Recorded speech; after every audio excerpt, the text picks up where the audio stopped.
and welcome back to the live series podcast brought to you by Amicus. This is the podcast that gives you insight into the life and role of tech leaders from all over the world. Today, I'm joined by Andrea Perizzato, tech leader over at Fin. How are you doing, Andrea? Thanks for coming on. Thanks for inviting me. I'm really well, thanks.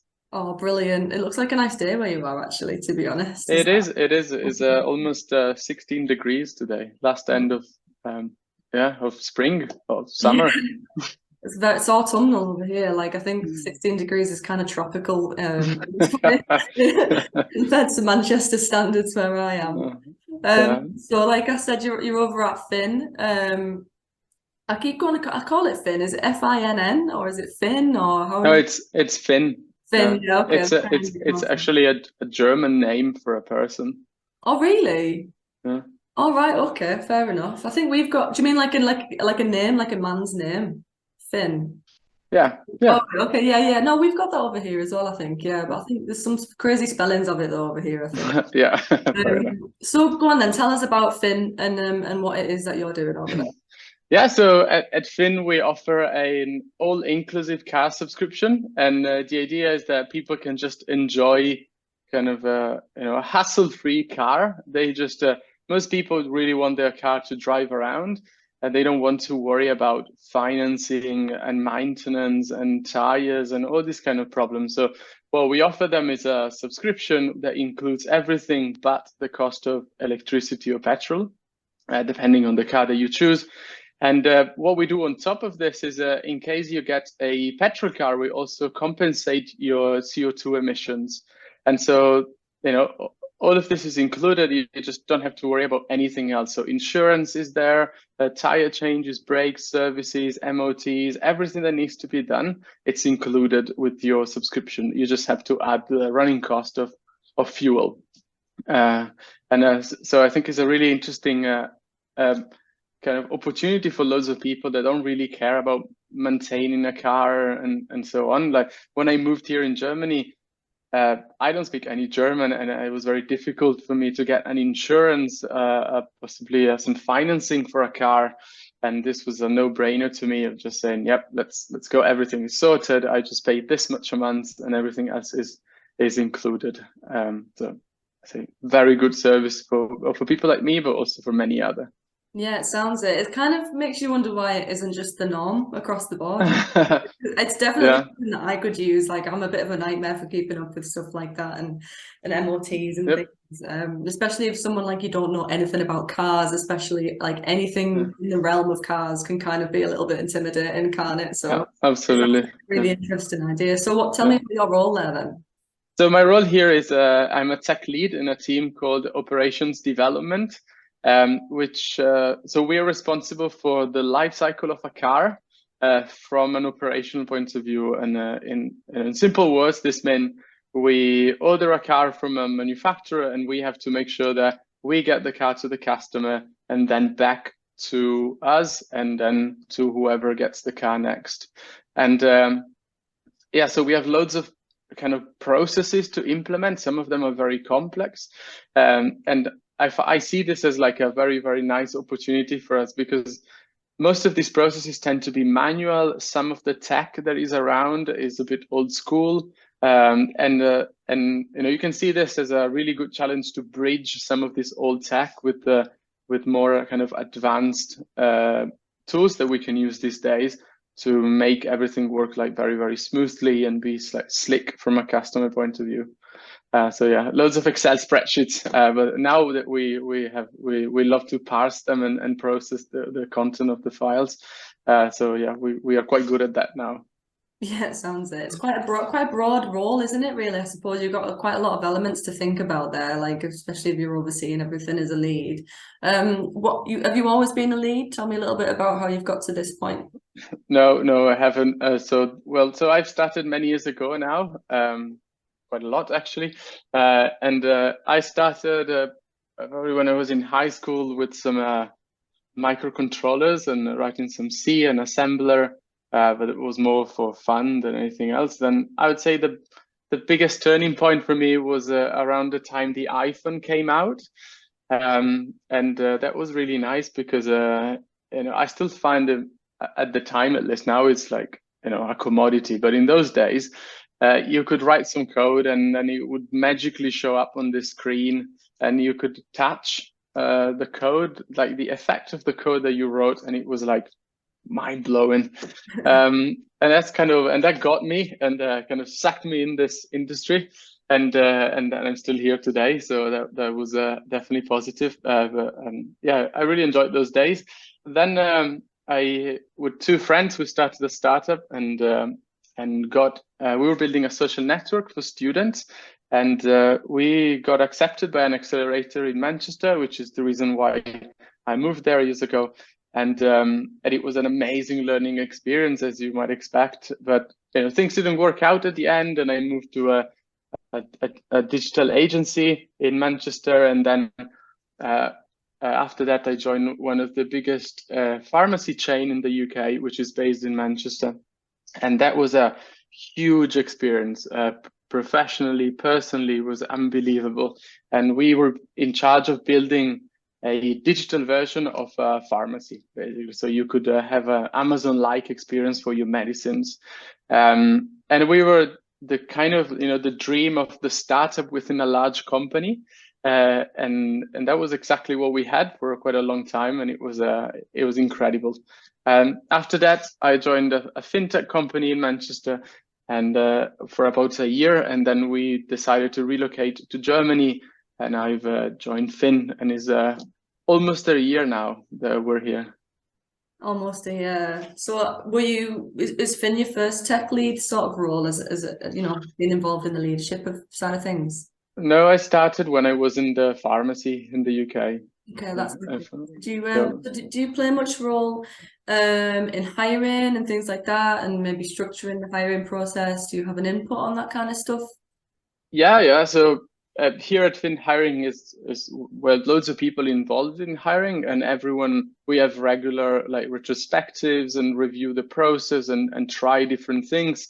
And so yes, I am involved in like saying what I think we should improve or change, and everyone is very positive to drive change and get more people through. This is a tough industry, as we all know, to hire enough people usually, and so every little things that we can try is a good experiment. And as far as the recruitment process goes, I'm involved in all steps, yeah, so I get exposure to all of them. It's something that was really difficult at the beginning, and now I really enjoyed it actually, because you get to talk to loads of people, different skills, and it's quite an interesting. It's very time consuming, don't get me wrong, because you can't just do it in 15 minutes. It takes hours of work. But when you're convinced about someone and you hire that person and they show up and deliver, it's like the reward that you get is really, really nice. So I really enjoy. That's such a lovely, positive way of looking at it, because sometimes a lot of when that kind of subject comes up, some people kind of dive straight into talking about like spotting red flags in candidates and stuff like that. But your instinct is to go towards the lovely bit of hiring, where you just kind of get the gratification, which I really like. You said you're involved in every step of the interview process. That sounds really intense. What does your interview process actually look like? Well, I'm mostly involved on the technical side, but sometimes I do the initial and the end as well. So I say we have a 4-step process. The first is a screening, very common. And then once we decided to move forward one candidate, we have a personal interview. And during the interview, the goal of the interview is, I say, on both sides, we want the candidate to get to know about us, what we're doing and what we're looking for, and also for us to understand a little bit more about what the candidate is after, and whether they're aligned with our kind of, from a personal point of view, they're aligned with our values, and we can actually deliver on what the candidate is looking for. Once we're happy, we move to a technical interview, which the goal there is to assess their technical knowledge. And this obviously depends on the role that you've applied for, the level of seniority, and so on. Once we're happy with that one too, we move to a final interview, which is the goal is to assess if the candidate is a good fit for a specific team, and also to get a final check, basically, before we commit to an offer. And usually in this interview, you get more people from the team involved. Usually the product manager is involved because we're working closely with this person. And so we want to get a different opinion and a different perspective, even what is their product mindset like, for instance, because we are kind of a very high growth, own it kind of style startup, where if you just look at picking a ticket, doing and don't know about what the ticket is about, it's probably not the best place. So we also want to check how people feel around getting involved with product, the business side of things, and so on. So it's good to have a person with a different background than an engineer in the process. And we also have the people's team involved at the beginning, which help us with the personal fit. And then at the end, we do have like a fifth step, but I wouldn't call it a step, which is the offer call. Which is the most exciting part of all, is the reward, I would say, at the end. Well, the reward is the signature, but the offer call is a very, it's very nice when we get there and we have a little chat where we present the offer to the candidate, and that's it. And then day one, and they show up the first day. Yeah, everybody loves getting that call, don't they, when you get an offer made? But I never think about how good it could feel to be on the other end of that, to give someone the opportunity, I suppose, actually. Yeah. You've just made me kind of jealous of all of my colleagues that are consultants, because I kind of want that. I don't get to give people jobs. I want that feeling. That sounds wicked. You're obviously super involved and also positive about your hiring process and how you handle it. How is your attitude going into it? Obviously, I'm assuming you've probably interviewed tons of people throughout your career. How do you approach like kind of each candidate? Do you have like a mindset that you would prefer to get into, or do you just kind of go into it with a completely open mind, or do you kind of, just talk to me about your attitude when you're approaching your interview process? I'm a relatively positive and optimistic person, I would say. So I keep that attitude when I go in. I would say in general, it should be a positive interview, and I'm waiting for the candidate to prove me wrong or right, I would say. But I would go in with a very positive attitude. I tend to be very energetic and try and bring the mood up to make sure that, I reflect the value of the company I work for. So I try to be like happy, positive, and generally I think it's gonna go well. I'm just hoping that they'll kind of prove me right. Really, so I'll see the thing as like the glass is half full rather than half empty. And I also try to be very, very transparent. So transparency is one of our core values across the board here, and I try to make that very clear to people that I interview, so that if they ask me questions, I'm not doing a sales pitch. I just giving them my experience here. And as everywhere else, there are loads of things that are good and some things that needs improvement. And I'm very transparent with those. And I want people to know exactly what's ahead for them if they were to join, because there's nothing worse than kind of pretending that things are the way they are not. And then on day one, people kind of, like, oh God, is this what I've signed up for? That must be avoided at all costs for me.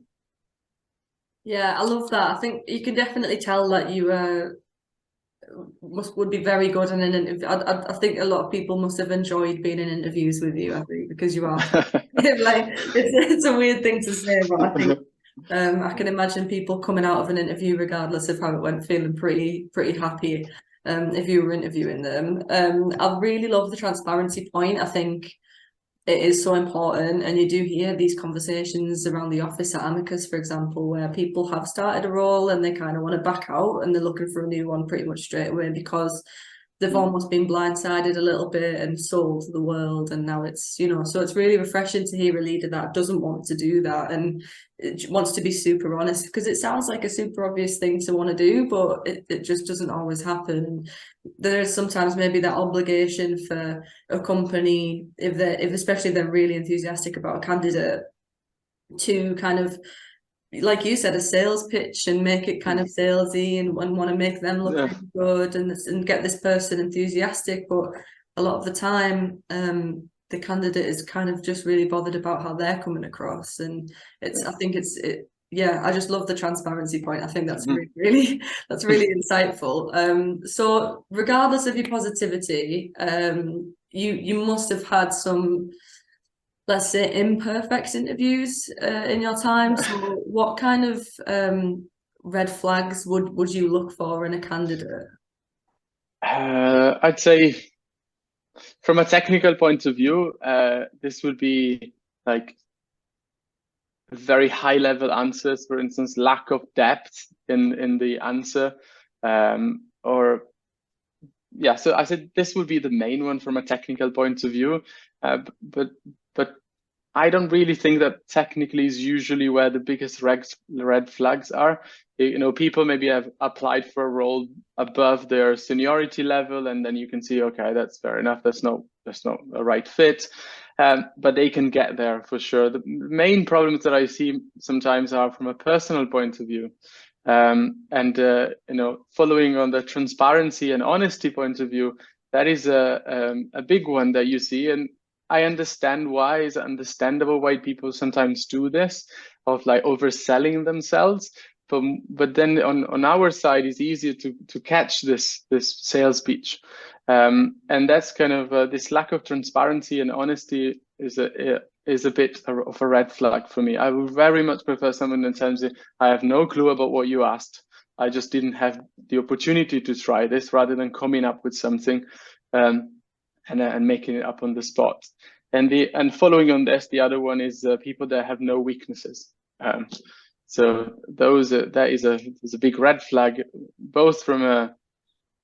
I think the main thing that this thing raises the question of whether are they aware of their weaknesses. Maybe they're not showing them because it's an interview, but I can't answer the question whether they're aware of them or they just think they're perfect, for instance.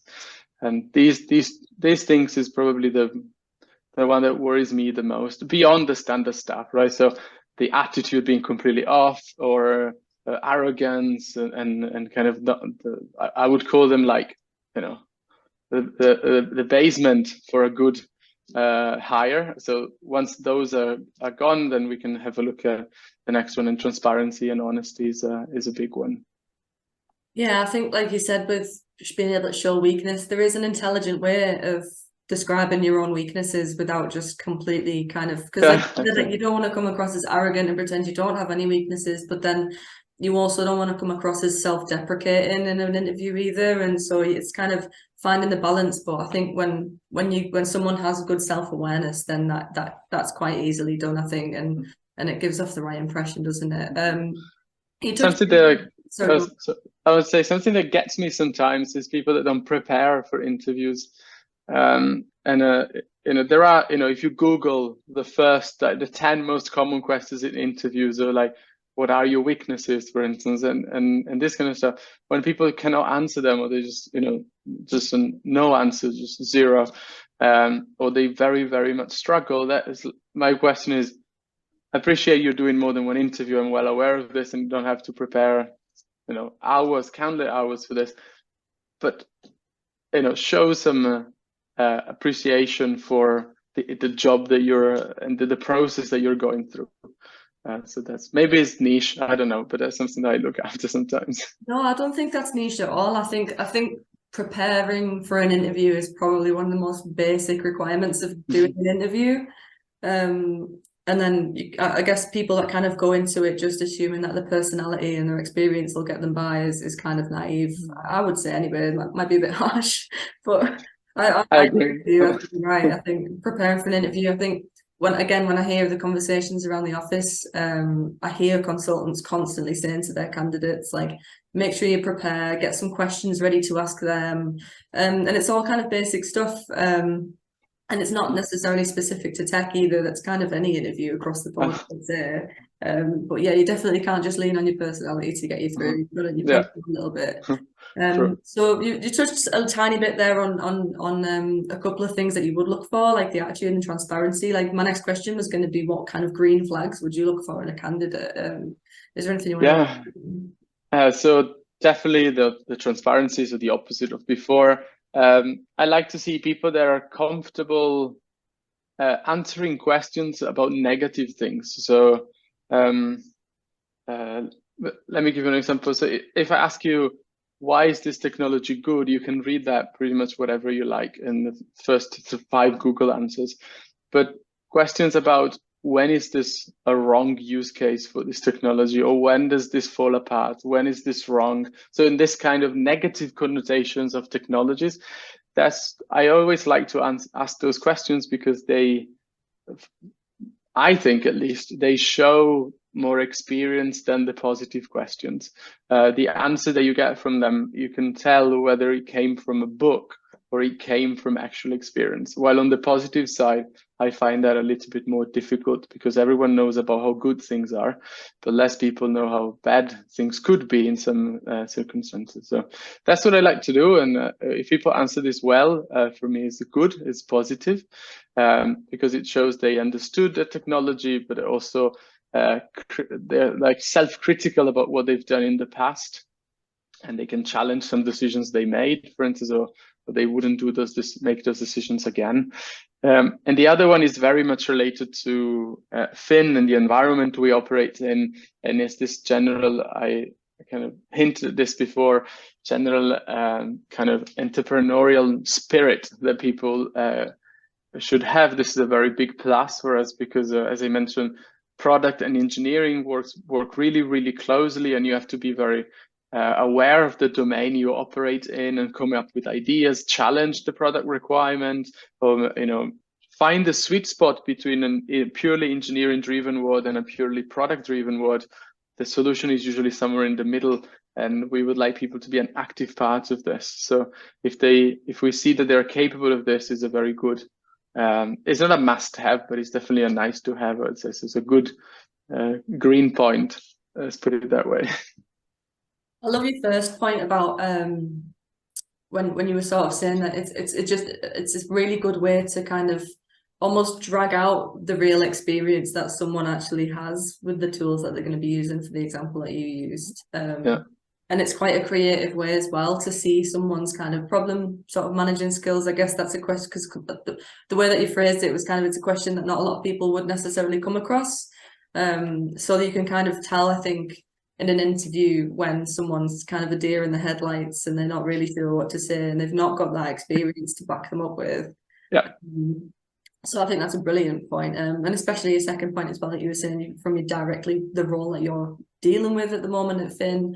And that's what you would look for. I think they're all really strong points, actually. I think it's hard to imagine you actually not having a successful interview, to be honest, because I think you sound like you've really got it nailed down over there. Let's dive back into your experience and your career so far. So I know when we chatted a little bit before the recording, we were talking about kind of working in-house and working as part of an agency as well. Just kind of, it's not something that we've necessarily touched on before on the podcast, so I'm just kind of interested to kind of go into a little bit about the comparison of those two things. A lot of people listening or watching might be doing either or might be considering a switch. So what kind of, as someone with both experiences, how do they compare? Yeah. Okay, so well, this is based on what I've gone through, so it might be well wrong, just so you know. But I would say the difference that I've experienced is in an in-house team, you build the product for yourself, right? While in an agency, you build the product for someone else. And with that comes very big differences. So when you build it for yourself, you have to think about this like longer picture, or you are very happy to make compromises because you're very aware of the consequences. You're very comfortable because you work very closely with the business, which is where the requirements come from. All is just around you.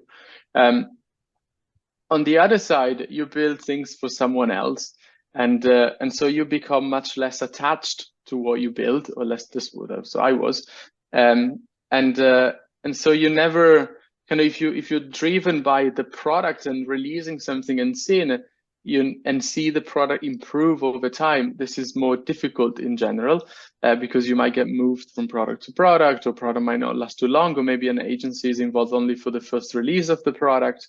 And so this is kind of the big difference, is I would say the involvement that you get with the business side or the product side, or the whys behind what you're building. On the flip side though, if you're working in agencies or like consultancy companies, you get to experience much more, because you move from project to project. You get to see different stacks, different technologies, different problems to solve. And so you have a much wider diversity of things. Maybe you go in a bit less deep, but you get to touch many things. So you can get a very broad experience, which is something that some people might be very keen to get, for instance. And in-house instead is a bit of the opposite. So you're working with the same code base for a very long time, possibly. And so you really have to look after what you have, and you cannot wake up a day and say, right, these new things are going to use a new stack, a new technology, a new whatever, because that's not the best decision. The best decision is probably to just keep what you have and making it better for the long term. And so I would say these are the two trade-offs, and it very much depends on what people like. I like to be very much involved with the product, and so for me, it's a no-brainer which side I would pick if I can choose.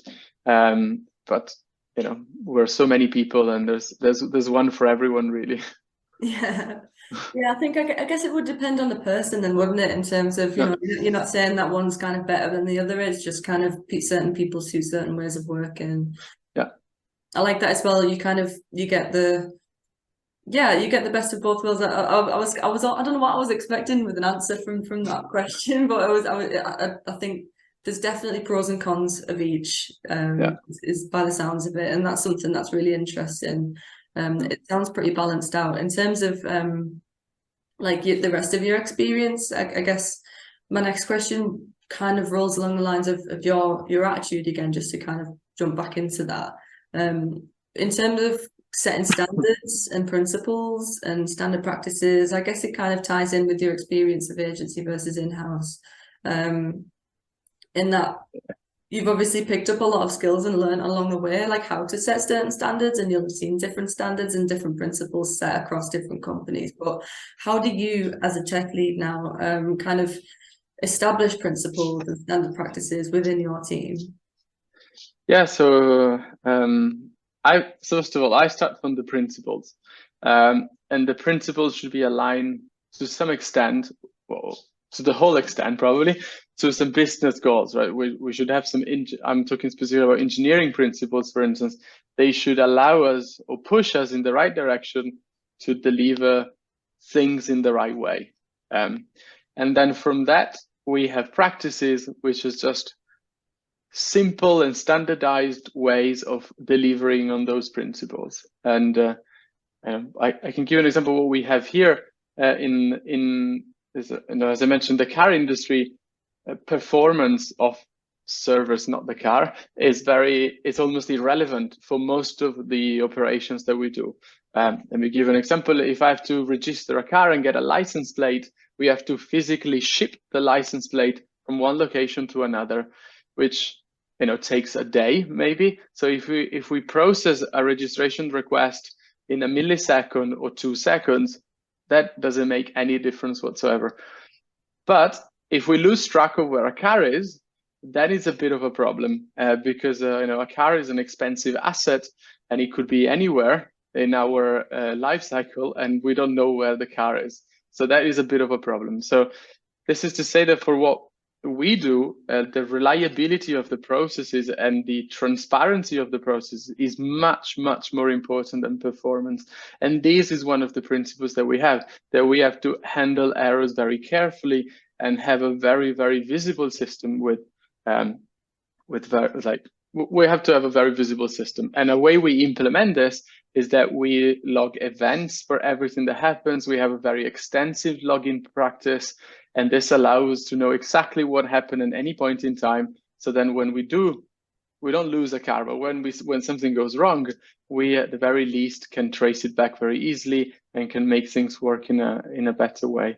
So this is how it goes. So from a business, understand what the kind of where we are operating, the space we're in, then create engineering principles that are basic engineering good practices, and then align them with the business, and then of that build some practices that people can then see applied in the code base they work with every day.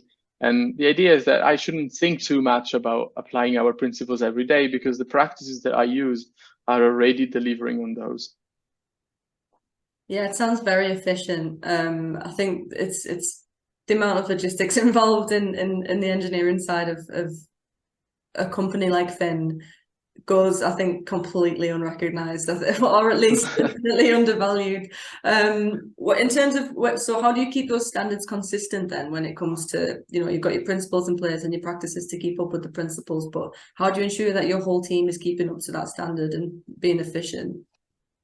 Well, everyone has to be bought into them, first of all, and I think everyone is by now. And so when we review each other's code, we detect of like things that are drifting off the kind of the golden path, and so we it's a team effort to do this well. I can't be the police reviewing practices every day, and sometimes we get them wrong, and then we refactor, and that's life. So there's no problem there, but we do kind of a best effort review and do all these kind of things together, and well, in terms of changing them, I'm probably a bit conservative here. I don't know, maybe I'm old school already, but I think if you establish some practice and then you start changing them, you end up with just a huge mess. Sometimes I very much value consistency over the best solution.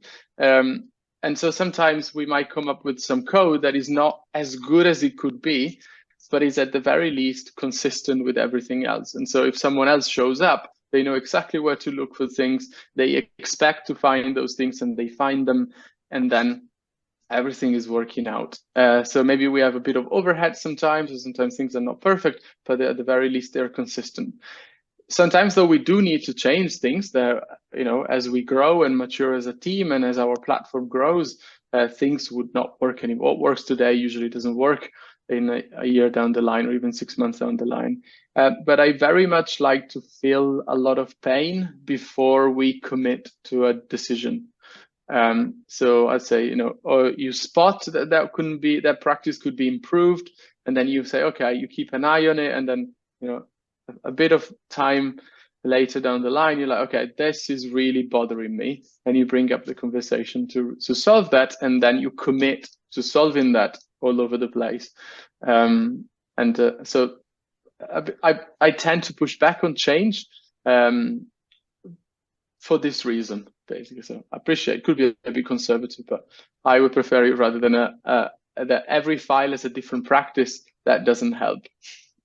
Yeah, I think it's a really good point. I think it's almost, I think I'm probably someone that operates a little bit how you do as well. It's kind of like, it's almost calming it soothes your nerves to know that there is consistency there, and you don't, because like you said, it does end up just getting a little bit messy. There's too much going on and too much changes happening with the system, especially with the practices that you've already set in place.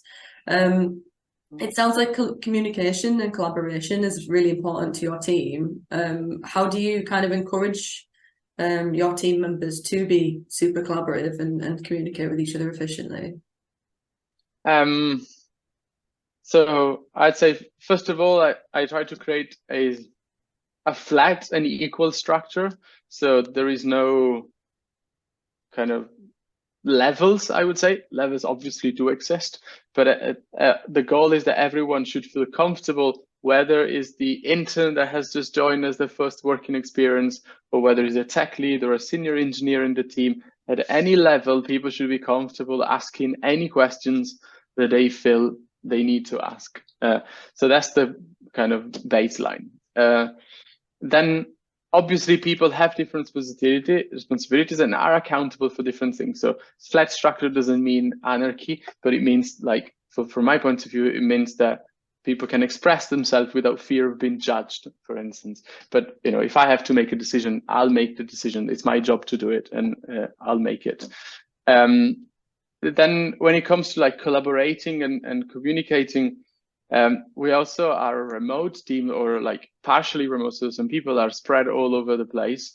And so this comes with different challenges, obviously, because you don't see people, for instance, every day. Well, we do see them every day, but they're not next to you. And so with that comes the Slack is our main communication tool. And what I ask everyone to do is to be as visible as possible. So celebrate little wins. You've been doing something all day, you've achieved something, even if it's not the best feature you've delivered in your life. Do a little screencast, share it with the team, or just put some messages there and kind of get everyone on board with your little successes, which is what you probably would do in the office if you're doing something like, yeah, done this, and you just, without noticing, you share it with someone else. But if you're remote, you're just sharing it with your screen probably, and no one else around you. So this is, it takes a bit of extra effort, but when it happens, it's really, really nice. And also the other one is to try and keep conversations public rather than private.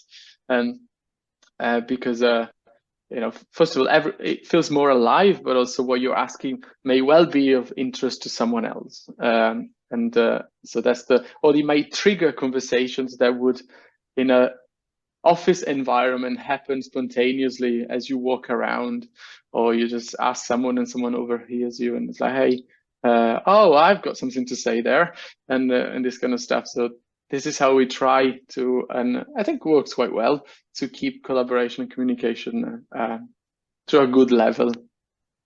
Yeah, I love that idea of celebrating little wins when you're remote, because it's a really good point. You do just kind of blurt out when you've done something in the office, and that kind of, because you can say that meetings and things aren't the same through remote versus physical, but it's, I think, one of the most overlooked aspects of remote versus being in the office is those natural conversations and the instinctive things that you don't even realize that you're doing. Yeah. And they don't often, they are missed, I think, when you're working remotely. I love that. I think it sounds like you're absolutely nailing it over at Finn. And it's been absolutely lovely listening to you. I think this is probably one of the longer episodes that we've done, and it's been riveting. Honestly, it's been really fascinating hearing you say. You speak a lot of eloquence and confident, and I think it's obviously just because you're just naturally really talented at what you do. So I've just got one more question. Thank you so much. That's all right. That's why you say that I'm a really good host. No, I'm joking. The last question that I've got for you is, what advice would you have for tech professionals looking to be where you are right now? I'd say to take every opportunity that you get. Don't. I would say I tend to say yes and then figure out how to do it. Someone said this and I kind of said, okay, this is the way. And I think this has allowed me to be very much outside of my comfort zone many times.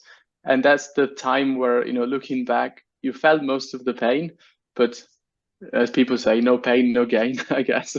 And so that's where I've kind of grown the most, I would say. So definitely, take the opportunities that you get, even if you don't feel comfortable. They'll cause you stress. They'll create some what have I signed up for moments, or all this kind of stuff.